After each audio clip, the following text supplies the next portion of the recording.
Olá, é uma honra para mim, como jornalista, entrevistar aí uma autoridade como o senhor na área, que nós tanto precisamos, que é essa área de geologia, de minerais, de petróleo, de meio ambiente. Então, seja bem-vindo na live. Boa noite a todos, né? Muito obrigado pelo convite. Eu quero agradecer a você o convite, né?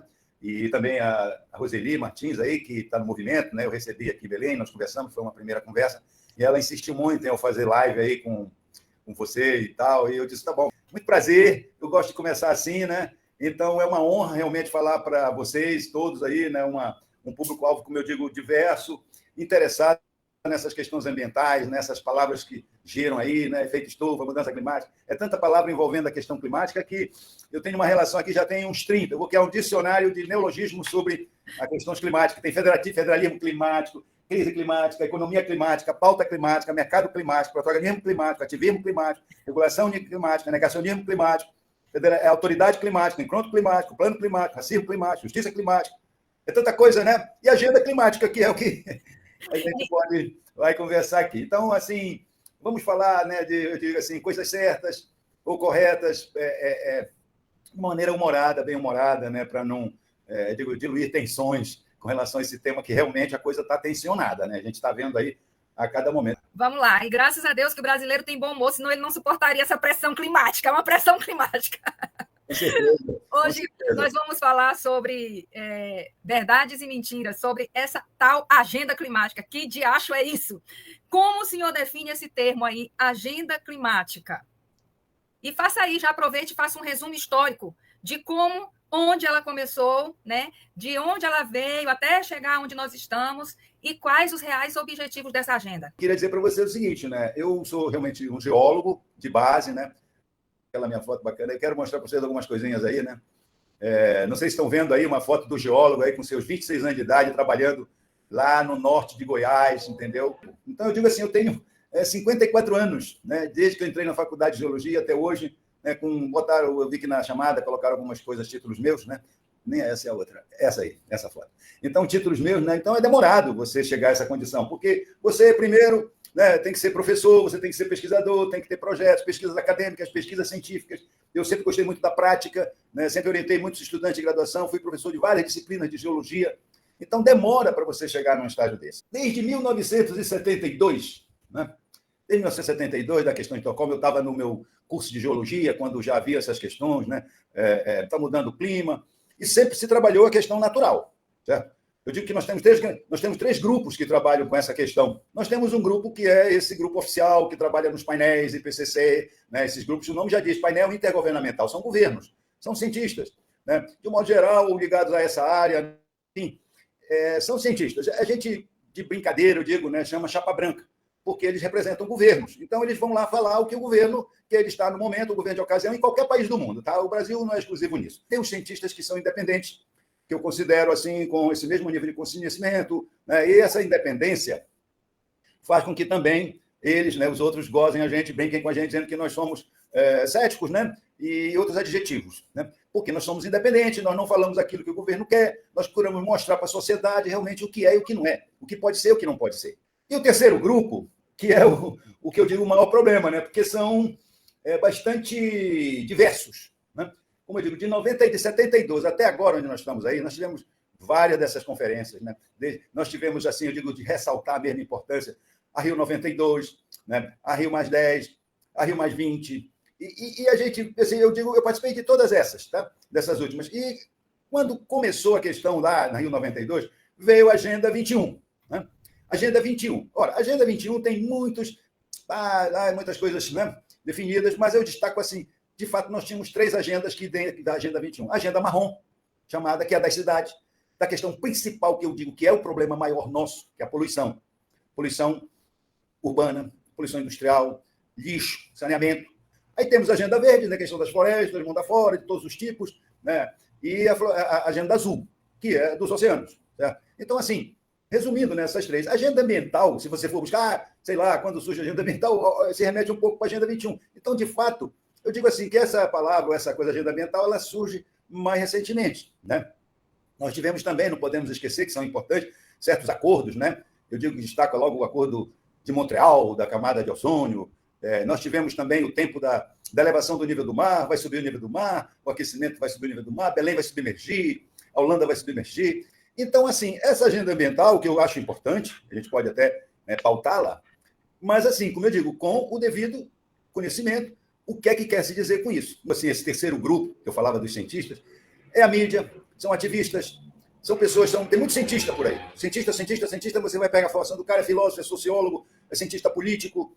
Eu respeito todos, né? Mas, assim, no nosso linguajar, né? Cada macaco no seu galho, cada um no seu quadrado. Então, eu já vi palestras de vários tipos, mas quando eu pergunto assim, certas questões são geológicas, certas questões, a gente vê que falta conhecimento. E está rolando muito dinheiro, gente, com isso aí. Muito dinheiro. Esse terceiro grupo, eu digo, o grupo dos cientistas do IPC são de governos, né? Trabalham ali daquela forma. Os independentes são universitários, vivem a míngua, às vezes, para pesquisa, para tudo isso. Mas esse terceiro grupo, que envolve mídia, envolve ativista, envolve ONG, envolve todo mundo, esse é muito bem financiado. Esse tem muito dinheiro. E eu não vou mencionar aqui, relacionar tudo, que eu vou mostrar um pouco aqui também a questão da transição energética, que eu acho isso um outro termo meio abstrato, né? Transição energética, o que é isso, gente? Eu não sou ativista. Se eu sou ativista, é da ciência. Eu sou ativista da ciência e das ciências naturais, com as quais eu mais lido, né? Com as quais mais eu lidei. Eu estudei, fiz a minha tese de mestrado e doutorado nessa região enorme, que pega os estados do Piauí, do Maranhão, parte do Ceará e parte do Pará, onde, durante um período geológico, nós tivemos, talvez, essa grande transformação, essa grande mudança climática que surge na chamada era mesozoica. E eu digo que as rochas não falam, simplesmente elas registram a sua origem, através dos elementos químicos, dos minerais, da sua composição, de fósseis. Então, como é que a gente sabe a idade de uma rocha? Como é que a gente sabe o ambiente onde ela se formou? É através dela. O papel do geólogo é decifrar, é estudar, é saber o que está ali naquela rocha. E eu digo sempre, tem 3 tipos, baseado também em outros filósofos, né? Tem 3 tipos de geólogo, assim como muita coisa na vida. Tem aqueles que enxergam por si próprios, né? Com seus próprios olhos, com seu raciocínio. Tem aqueles que enxergam através dos olhos dos outros, né? E também tem aqueles que não enxergam nem com os próprios olhos, nem com os olhos dos outros. Esse terceiro é desprezível. O segundo a gente pode considerar, e o primeiro é que é importante. Então, a gente estuda as rochas para poder entender o que aconteceu no passado geológico, para poder chegar a essas conclusões de hoje. Entendeu? Então, assim, mudança climática, elas são naturais, essencialmente naturais. Há mais de 20 anos atrás, através de um filme que saiu, A Verdade Inconveniente, eu digo uma mentira inconveniente de um cara que quis ser presidente de um país aí, né, e criou essa história do CO2 como se fosse o grande vilão, quando o CO2 é quase a essência da vida na superfície do planeta. Gente, a Terra é viva, a Terra pulsa, a Terra se movimenta o tempo todo, o seu interior, a sua superfície. Nós vivemos em movimento, nós giramos a 1.700 km por hora. Quem é que está sentindo isso?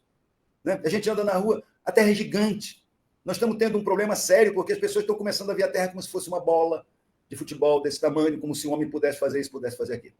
O aquecimento global, o efeito estufa, são processos naturais. O homem não intervém nesses grandes processos globais. Nós vamos ver alguns perfis aqui da atmosfera para vocês entenderem também um pouco isso. Então, esse quadro aí é a conclusão da tese de doutorado que foi defendida no exterior, que foi aprovada e que mostra como uma região antes que era marinha se transforma num deserto. O Luiz Gonzaga canta uma música, né, que o sertão vai virar mar, o mar vai virar sertão. Por quê? Porque no Nordeste, quando você anda lá no meio do sertão, você encontra rochas com fósseis marinhos, com conchas marinhas, com fósseis marinhos. Então, como é que está lá no meio nessa sequência de rochas que eu mostrei a vocês aí, tem lá animais marinhos. Então, é uma prova de que onde está o Nordeste brasileiro hoje, que é uma caatinga, já foi mar. Então, mudanças climáticas existem através de processos internos da Terra e na sua relação nos seus movimentos orbitais, em torno do Sol, em torno da galáxia, em torno do sistema, tudo isso. Certo. O senhor, então, poderia pontuar os principais erros dessa agenda, baseado num conhecimento científico independente, né, desvinculado dessas ideologias ou interesses de órgãos internacionais? Quais são os principais absurdos que surgem aí nessa narrativa? A maior delas é a interferência humana. Essa é a maior delas. Dizer que o homem muda o clima do mundo. Essa é a maior delas. Entendeu? O homem altera a superfície. Faz um monte de coisa aqui em cima. Aqui embaixo, eu digo, na superfície terrestre. Entendeu? Mas até começamos por definição. Hoje que falam muito de clima, a gente vê a televisão, o dia mais quente da história. Isso é mentira. A questão do clima em si. Certo? Primeiro, a questão climática. O clima, por conceito, são as condições gerais da atmosfera. O tempo são as condições temporais. Então, muitas vezes, o que a gente vê na televisão, certos comentários, são coisas temporais, são variações sazonais. Eu não vou projetar aqui, mas eu recomendo para vocês.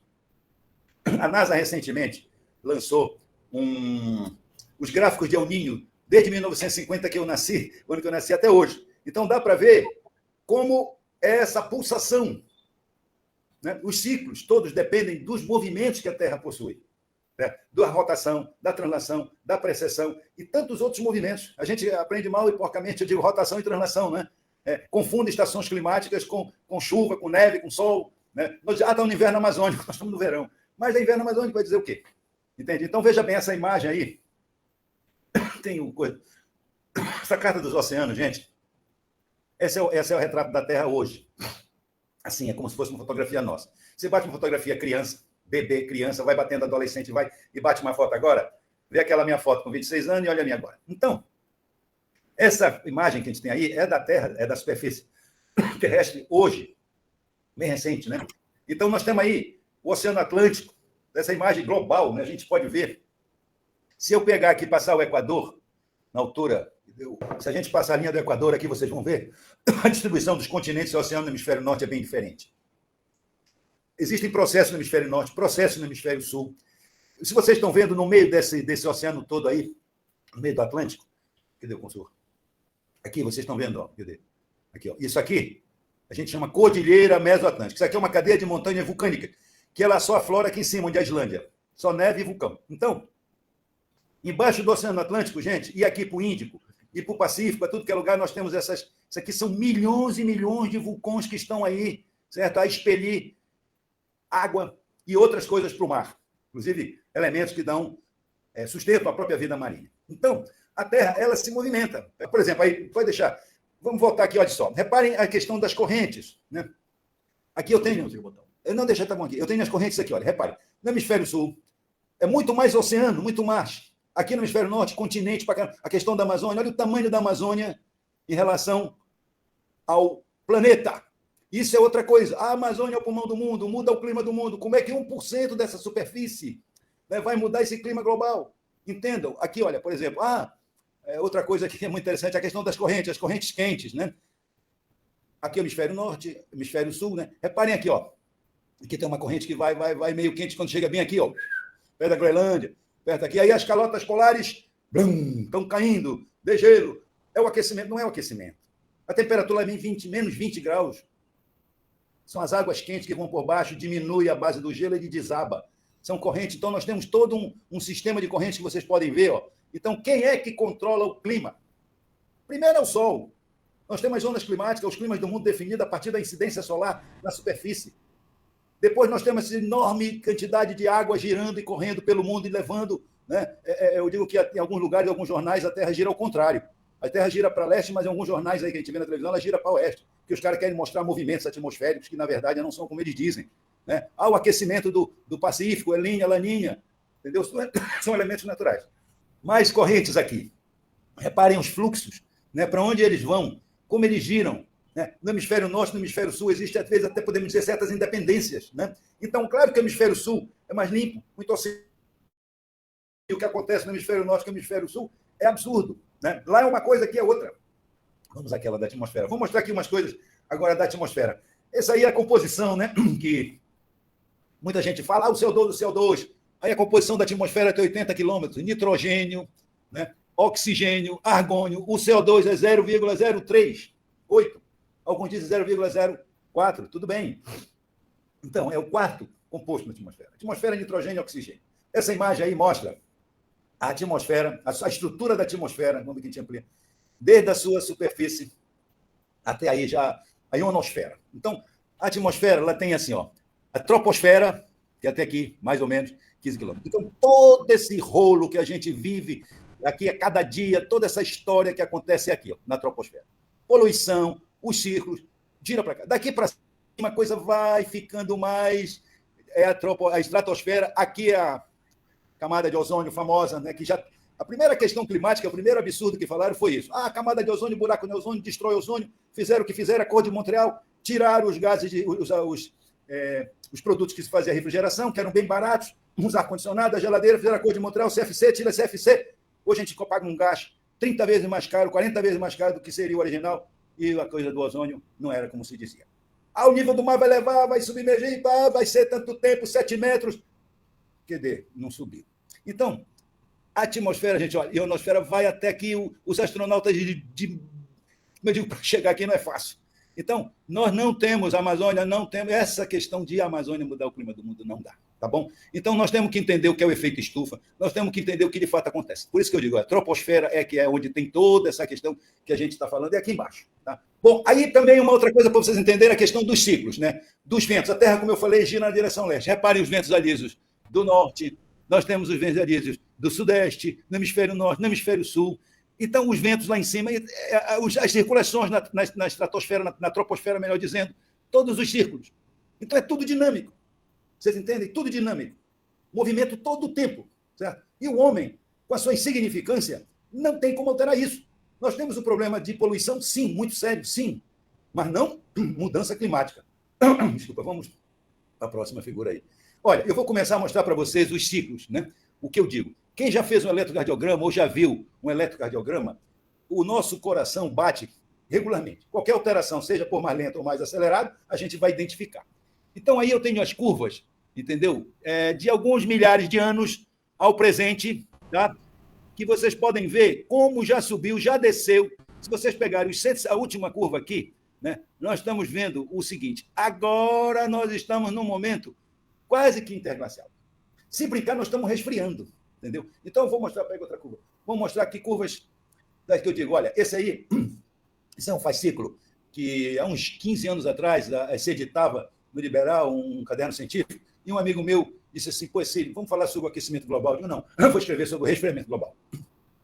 Eu tenho esse fascículo, eu posso falar para vocês. Então, reparem aqui essa curva. Olha só, não parece uma batida de coração? 410 mil anos atrás, sobe a temperatura mais quente, aí vem, desce, sobe outro pico, aí vem, desce, sobe outro pico, desce, sobe, mais frio que hoje, mais quente que hoje, nós já tivemos mais quente que hoje. Vocês estão vendo o último pico aí? As curvas de oscilações, o nível do mar já subiu, já desceu, muitas vezes nos últimos 5 mil anos, por exemplo, né? Os últimos 10 mil anos para cá, 11 mil anos para cá, que é quando começa o Holoceno, é quando começa o atual aquecimento global, né? Fundamentalmente, assim, do ponto de vista do conceito. Aí no Amapá, eu conheço o Amapá, eu digo para vocês, mais do que muito amapaense. Muito mais do que, talvez, até os que estão me vendo aí. Eu já trabalhei nesse Amapá inteirinho, na costa do Amapá, nos mangues do Amapá, entendeu? Nós temos dentro do Amapá os chamados cherniers, que são, assim, como se fossem, sabe, os lençóis maranhenses, campos de dunas. Então, nós já tivemos o nível do mar muito mais dentro do que já esteve hoje. Aí teve lá fora, na plataforma continental, onde vieram com aquela mentira lá de corais vivos, ali não tem coral vivo, aquilo foi um depósito carbonático desse período. Então, assim, o nível do mar já subiu, já desceu, ultimamente ele vem subindo, tá? Ele vem subindo, por vários motivos, mas ele vem subindo.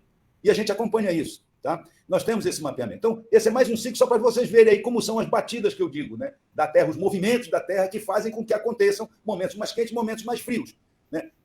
Vamos pegar, esses são ciclos astronômicos, tá? Que eu digo, ciclo climático dos últimos 50 mil anos. Vamos pegar. Aí em cima tem, de novo, o batimento cardíaco da Terra desde aí alguns bilhões de anos atrás, certo? Desde 1 bilhão e pouco atrás. Reparem só, o clima, como já foi mais quente, já foi mais frio, já foi mais quente, então sobe e desce, é era geológica, e nós temos os grandes ciclos, inclusive projeções para daqui a 100 anos.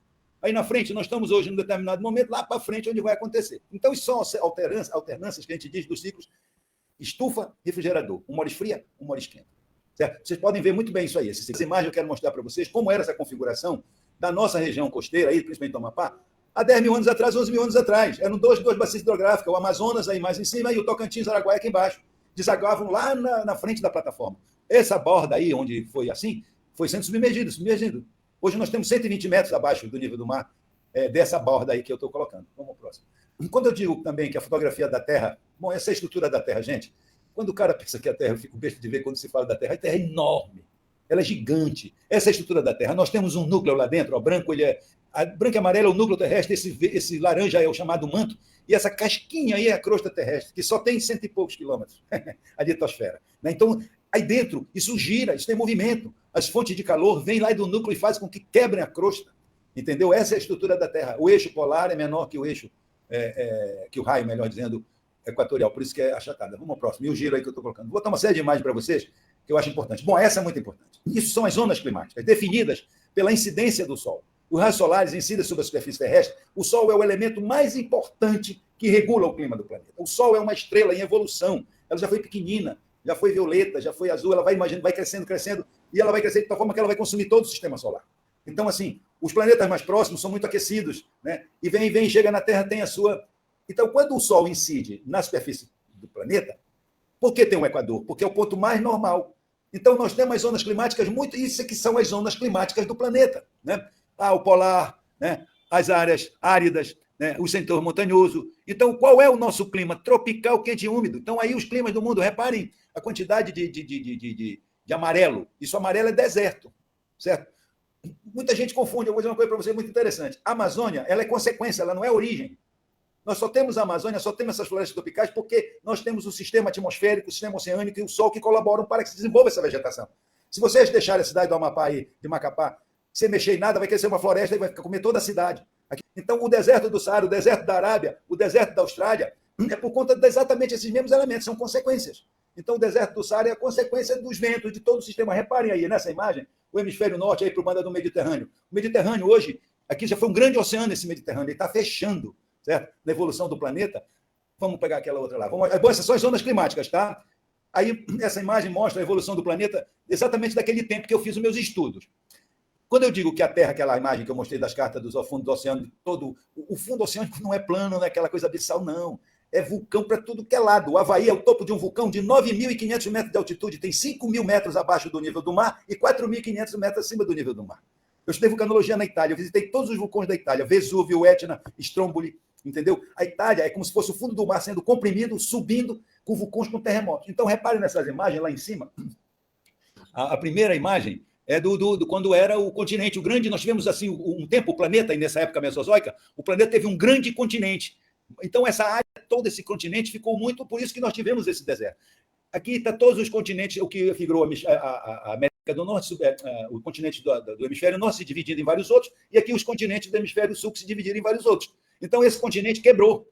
E aí é que surge o Oceano Atlântico. Por isso que nós temos essas grandes mudanças. O Oceano Atlântico, ele é um oceano, vamos dizer assim, como se fosse um homem de uma mulher de uns 30 e poucos anos. Né? A Terra tem vários locais onde está começando um oceano, onde está terminando um oceano, onde evolui o oceano, o chamado ciclo oceânico. Os oceanos, como as estrelas, como nós, como tudo, eles surgem, eles têm um embrião, eles evoluem, eles surgem e depois se extinguem. Você entende? Eu estou me estendendo nisso, que é para entender a fotografia da Terra atual, e nós estamos caminhando, né, cada vez mais com a galáxia, com o sistema solar, com a rotação, com a translação, com a pressão, com os movimentos internos da Terra. Então, são processos naturais, totalmente naturais, que levam a essas modificações climáticas. Nós temos os processos de modificações climáticas de longa duração, que é o que eu estou mostrando para vocês. Puxa a imagem de baixo.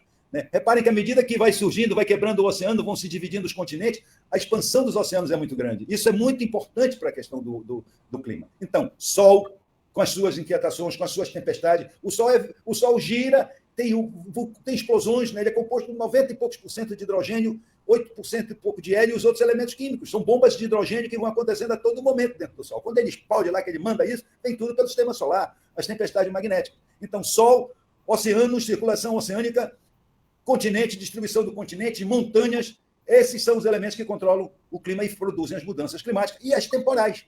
E nós temos estações, como eu digo, né? Tivemos a seca da Amazônia. Hoje todo mundo tem um celular. O cara bate uma foto, faz um registro, pronto, já viram uma história. Gente, eu ouço muita palavra, vocês falam muito, todo mundo fala muito catástrofe. Né? Uma catástrofe, a gente chama assim, é um evento geológico onde naturalmente atinge a criatura humana. Nós já tivemos eventos, vamos dizer, naturais, pode se chamar climático, pode for, que não se tem. Nós já tivemos marés, furacões, tudo que nós temos hoje, em escalas desproporcionais ao que nós temos hoje. Nós temos um tipo de rocha que os geólogos estudam que chama tempestitos. Tempestitos, olha o nome. São registros geológicos, às vezes, de metros, dezenas de metros, de um evento que aconteceu. Então, o dia mais quente da história é um blefe. O homem não muda o clima do mundo. Certo? O que regula o clima do mundo são processos naturais, esses que eu estou colocando para vocês aqui muito rapidamente, de uma velocidade incrível, e muitos outros, que eu não vou ter condições de falar aqui. Vamos mais uma figurinha. Então, a Terra pulsa. A Terra toda hora está movimento. Só de eu estar falando aqui, nós já saímos daqui. Eu já andei daqui para Macapá, certo? Nesse tempinho que eu estou falando, 1.700 km. Então, vejam bem, essa é a figura hoje. América do Sul, África, né? E o movimento continua. Né? As placas tectônicas se movimentam. Por que nós temos toda hora terremoto no planeta? Toda hora, em tudo que é lugar. Tem uns lugares que tem mais terremoto. Aqui em Belém já foi ameaça de tsunami, porque também os terremotos que nós temos aqui no Atlântico são diferentes dos que tem no Pacífico. Certo? A questão das mudanças climáticas são eventos naturais, resultado da Terra, do movimento da Terra. A Terra o tempo todo está em movimento, são ciclos. Gente, Qual é a hora que o sabiá canta? Qual é a hora que o bem-te-vi canta? Né? Nós temos os ciclos que eu posso dizer assim, mais breves são os das marés. Nós temos 2 marés por dia, semidiurnas. Em algum lugar do mundo é uma maré, nós temos 2 marés. Tudo isso é o movimento da Terra. Movimento, movimento, movimento, movimento, movimento. Certo? Tudo em movimento. Nada está parado na Terra. Diante do que foi falado, de que o homem não pode interferir naquilo que é o curso natural das coisas, né? Tanto da nossa vida individual como do planeta. E o que muda muitas vezes é o fato de termos uma internet onde as pessoas registram essas catástrofes e fazem uma leitura delas do jeito que bem entendem, né? Eu, como jornalista, sou jornalista independente e posso também livremente dizer que há uma narrativa criada e que há também investimentos altíssimos para pagar, né, jornalistas, repórteres, para justamente dizer o que esse terceiro grupo que o senhor falou precisa que seja dito por questões, inclusive, de financeiras, né, de interesses entre as nações. Considerando tudo que o senhor falou, a pergunta que fica é: há alguma informação que podemos aproveitar dessa agenda? Há alguma verdade em tudo isso? Nós temos, como eu já falei, né, processos naturais. O que nós precisamos aqui é, primeiro, eu vou dizer uma coisa que dói ouvir, como um cientista natural. Repórteres, jornalistas, dizem assim, a natureza se vinga, mexeu com a natureza, agora a natureza... Então, estão botando a culpa na natureza por questões que são de natureza humana, irresponsabilidades. Como eu digo, o grande problema nosso é entender isso. A natureza, as mudanças, as variações sazonais, as estações climáticas, elas vão variar sempre. Nós temos condições de saber por conta do que eu já falei perto da questão solar. Então, as manchas solares, essas questões solares, a gente tem relacionado, como eu já falei, o oceano tem a questão interna do seu calor, das suas temperaturas, das suas variações de corrente mais, a atmosfera tem essas variações. Então, o que nós precisamos fazer, e eu aprendi com os holandeses, a gente tem que entender a natureza. Olha, vai chegar daqui a 10, 11 anos, ou daqui ao ano que vem, só botando uma brincadeira, é muito fácil esses modeladores, esses doutores Nutella, eu digo doutor Nutella, que fica só mexendo com o programa de computador para fazer modelo. E os modelos deles são péssimos, porque eles pegam um ponto numa área de quase 100 mil quilômetros quadrados. Certo? Então, todo mundo modela para daqui a 50, 100 anos. Eu quero ver o próximo ano. Então, assim, nós temos que saber entender a natureza. Olha, vai vir a seca, vai vir a chuva, vai vir aqui. E o homem tem que estar preparado. Os holandeses vivem com a submersão da terra deles, o avanço do mar, há décadas. Desde criança a gente aprende aos diques holandeses. Então, eles entenderam os ciclos, os movimentos e convivem com isso. E nós temos aqui essa condição. Nós temos cientistas, nós temos conhecimento para dizer, olha, vai vir o próximo El Niño. Gente, consultem, por favor.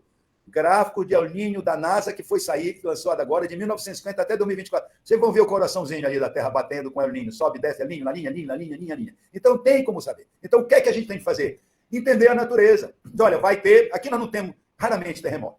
Não temos vulcão. Eu sou membro de um grupo internacional de desastres naturais. Eu não gosto de falar muito de mim, mas, gente, eu trabalho nisso há décadas. Desastres naturais. Nós temos desastres naturais de instantâneos, de curta duração, de longa duração. Esse desbarrancamento que aconteceu aí no porto, que caiu da Icome, isso aí é um processo natural, não é cobra grande, não é terremoto, não é onda, não foi nada. Chama solidificação, é a queda das barrancas para dentro dos rios. Então, nós temos condições de saber, olha, vai chegar esse ciclo, vamos nos preparar. A questão do Rio Grande do Sul, eu não quero comentar, porque teve tragédia ali, mas ele é uma responsabilidade muito grande. A inundação aconteceu, não foi só por causa da chuva. Nós sabemos de tudo isso. Eu não quero tocar nesses assuntos, pelo amor de Deus. O deslizamento de terra, que só terra e mata um monte de gente no sul.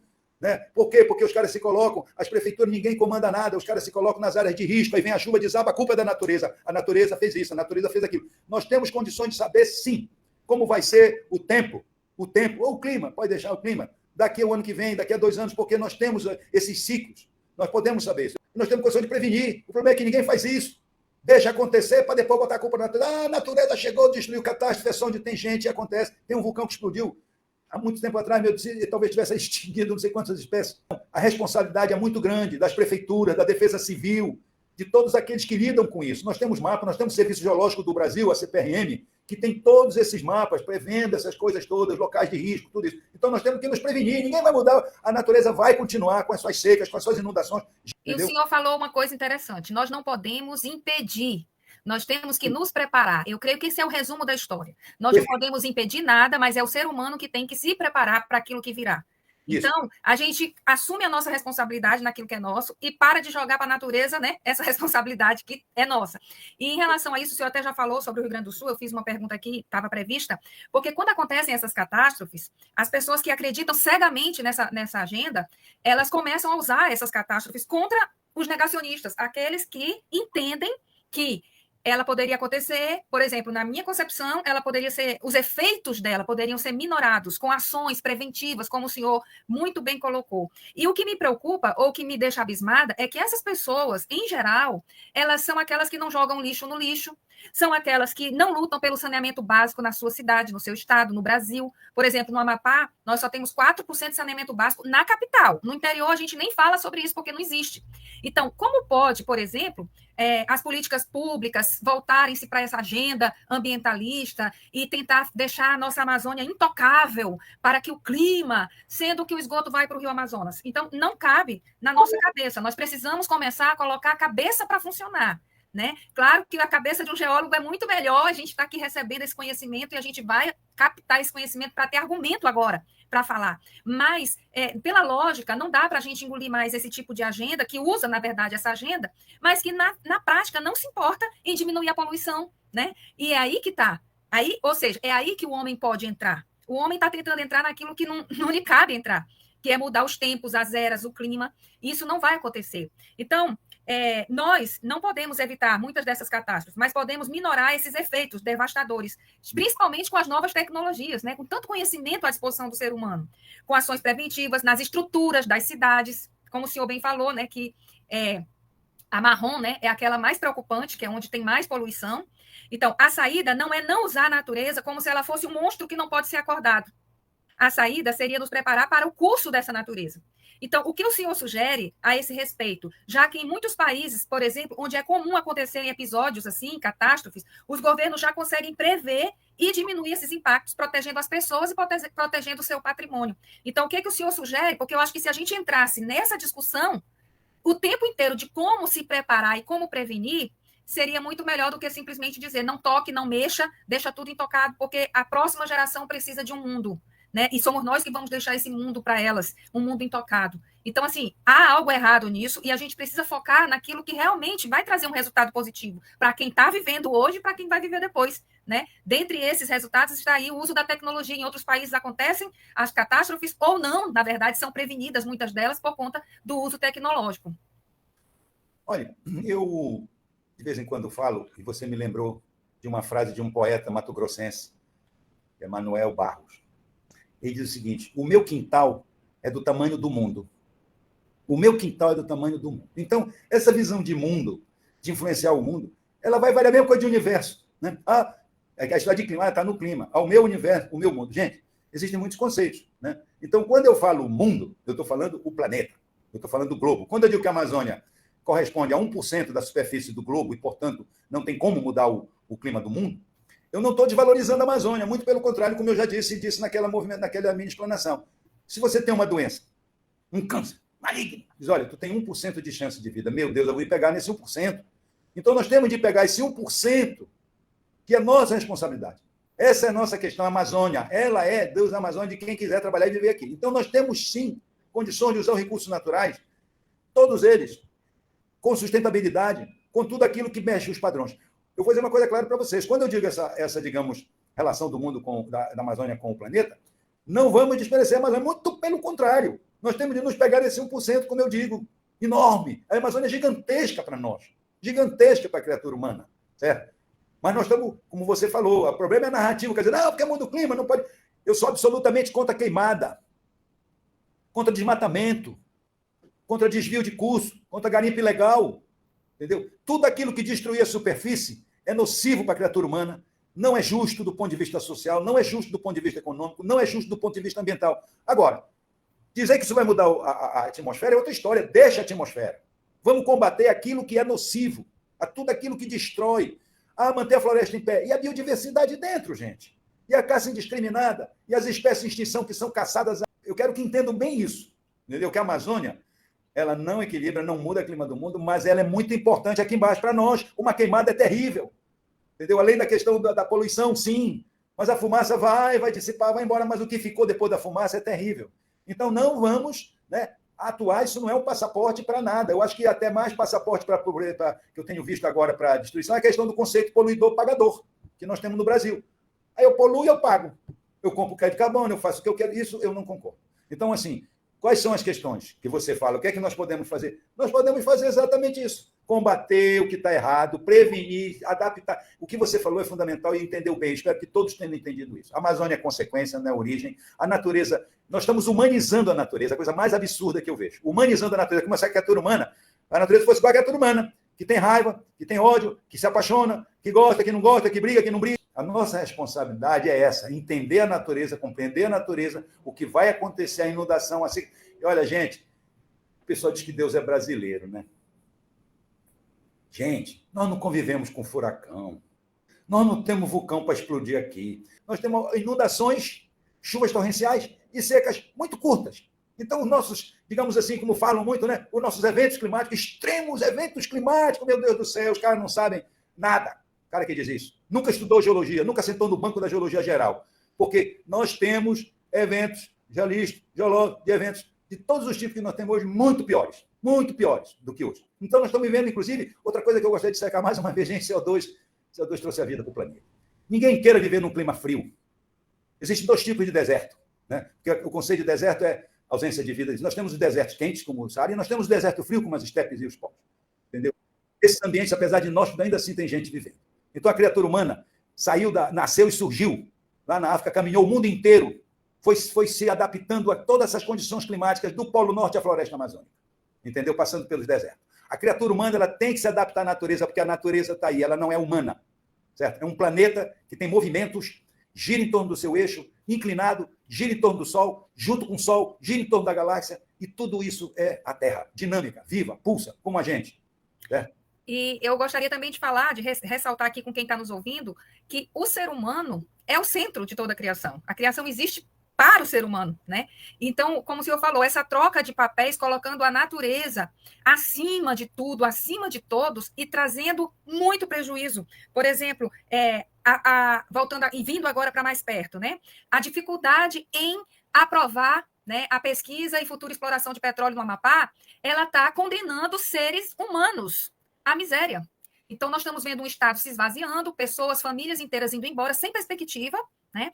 Quem fica do jeito que fica, a maioria, 80%, depende de bolsa pública, bolsa do Bolsa Família ou algum tipo de benefício, enquanto nós estamos diante de uma riqueza que muda a realidade de um país, que é o petróleo. Né, que não está nem na superfície, que não vai arrancar uma árvore, que é lá no meio. Então, o senhor, certa vez, falou sobre o pesar de ver isso, né? As pessoas não se importarem com quem mora aqui, né? E colocarem essas fake news, e colocarem essas falsas ciências, né? Como se fosse verdade absoluta. Então, na sua opinião, quais são os principais prejuízos dessas fake news em relação ao clima, em relação a toda essa situação que o senhor muito bem, né, descreveu, né, e até desmentiu muitas delas? Quais têm sido os principais prejuízos, principalmente para nós que moramos aqui na Amazônia brasileira? Então, quando houve a primeira crise do petróleo, 72, 73, por aí, né, pá, todo mundo correu de volta para o seu país. E aí foi a grande corrida exatamente para a autossuficiência. Muito bem, petróleo bombou. Reparem aí nesse gráfico. Eu ouço muito falar isso eu pego de um amigo meu, vocês estão vendo aí, governo do Maranhão, ele é presidente da Gasmar, Allan Kardec, é um especialista em energia, tem um doutorado no Japão, e ele que me liberou esse gráfico mostrar para vocês. E também é uma pessoa como eu que a gente não consegue entender o que é transição energética. Para onde que transição energética, gente? Para onde? Que papo furado é esse, meu Deus do céu? Transição para onde? Nós estamos convivendo com diferentes formas de energia, gente, nós estamos falando de energia. Nós temos dois grandes problemas no mundo hoje, são destacados muito bem pelo ministro Aldo Rebelo. Ele diz, olha, nós temos a segurança alimentar e a segurança energética. A briga no mundo hoje é pelas essas duas coisas, segurança alimentar e segurança energética. Claro que a economia comandando. Então, vejam bem, se vocês observarem essas curvas aí, quando surgem gás e petróleo, meu Deus, olha, a biomassa, a lenha, até hoje, carvão, até hoje. Então, nós temos mais energias alternativas, tem eólica, pode, né? Tem área solar, tem fotovoltaica, tem tudo, certo? Tudo tem, mas não vai substituir, não tem como, entendeu? Pelo longo da vida, a gente vai aprendendo, vai mudando um pouco o vocabulário. Existe uma palavra que hoje eu fico pensando, de onde surgiu isso? Combustível fóssil. Combustível é combustível. Energia, energia. Fonte de energia, fonte de energia. Quais são as fontes de energia? O Brasil, a matriz energética do Brasil é limpíssima comparada com a de outros lugares. Né? Os americanos agora aí bota petróleo, bota carvão, bota tudo para cima. Por que eu não defendo, Deus me livre, não estou defendendo nenhuma autoridade política no mundo todo, mas por que certas autoridades políticas dizem assim, eu não vou entrar nessa, por quê? Porque eles têm cientistas e são assessorados. E dizem, olha, não tem esse negócio de queima que vai controlar o clima do mundo, vai mudar a temperatura, vai subir, controla CO2. Isso tudo aí é uma grande, como eu disse, meu professor, o Kaufmann, ele disse, olha, isso vai ser um grande comércio no futuro. A economia mundial hoje busca muito esse campo da energia. E eu digo, olha, as coisas começam a aparecer. Está aí o carro elétrico, vai, compra o carro elétrico, pode comprar. Né? Quando nós aqui no Brasil, ainda voltando para a crise energética, começamos a desenvolver a tecnologia do álcool, combustível álcool, cara, nós fomos criticados no mundo inteiro. Eu ia para a Alemanha, pegava um caderno de escola primária, diziam que a gente estava desmatando, destruindo nossas florestas para plantar cana-de-açúcar para ter o combustível do álcool. Não era a queima do combustível fóssil que ia mudar a atmosfera, não. Era porque nós estávamos gerando uma nova fonte de energia, de combustível. E está aí o álcool até hoje, mais barato. Eu ponho álcool no meu carro. Né? Então, assim, transição energética, para onde? Hein? Vocês acham que se pegar um mapa que tem hoje, qualquer desses aplicativos aí de avião voando no mundo, navio andando no mundo, pensem nisso. Não tem como. Entendeu? Não tem como. Então, as energias, as fontes de energia vão conviver, cada país com a sua matriz, e nós temos que a nossa aqui. Então, o que é que eu posso dizer? Nós temos que usar o recurso natural que está disponível na margem equatorial, que é o petróleo. Não tem porquê. Pior do que o Amapá está, não vai ficar. Eu só posso dizer para vocês. Eu aprendi também, ao longo da vida, e mais recentemente, conversando com o pesquisador da Embrapa, Alfredo Roma, esse conceito que ele colocou, acho maravilhoso. O subdesenvolvimento sustentável. Como manter uma sociedade subdesenvolvida de uma forma sustentável. Lembra Nero, pão e circo. Né? Pão e circo. Tem forma de você manter uma sociedade sempre subdesenvolvida, longe do conhecimento. Filosofando um pouco, gente, lembrem do mito da caverna de Platão. Nós temos que sair da escuridão da caverna. Não podemos deixar ficarem projetando sombra para nós. Nós temos que adquirir conhecimento, sair da caverna e vir para a superfície e ver a luz do sol. Do ponto de vista desse problema, dessa questão do petróleo no Amapá, isso é política e econômica. Só isso. Ambientalmente não tem nada na história aí. Podem ter certeza do que eu estou dizendo para vocês. Entendeu? Não tem nada com a questão ambiental. Isso é conversa. E do ponto de vista que eu digo, meio marinho, né, um ambiente marinho, o que vai ser feito lá. Tem N números aí para dizer que não é como eles estão dizendo. Mas o que eu me incomodo é o meio socioeconômico, entendeu? Que é onde nós temos a grande luz para nos iluminar, que eu digo, entendeu? O meio socioeconômico. Eu respeito todos que são contra com as suas opiniões, com tudo isso. Mas não vale blefe, não vale mentira. Isso não é um jogo. Isso é uma coisa importante. Nós estamos lidando com a economia de uma região, de um estado, de um país. Pensem assim comigo, gente. Qual é o programa, qual é o projeto que nós temos nessa região capaz de mudar o perfil econômico de uma região, de um estado? Qual é? Eu pergunto. Qual é?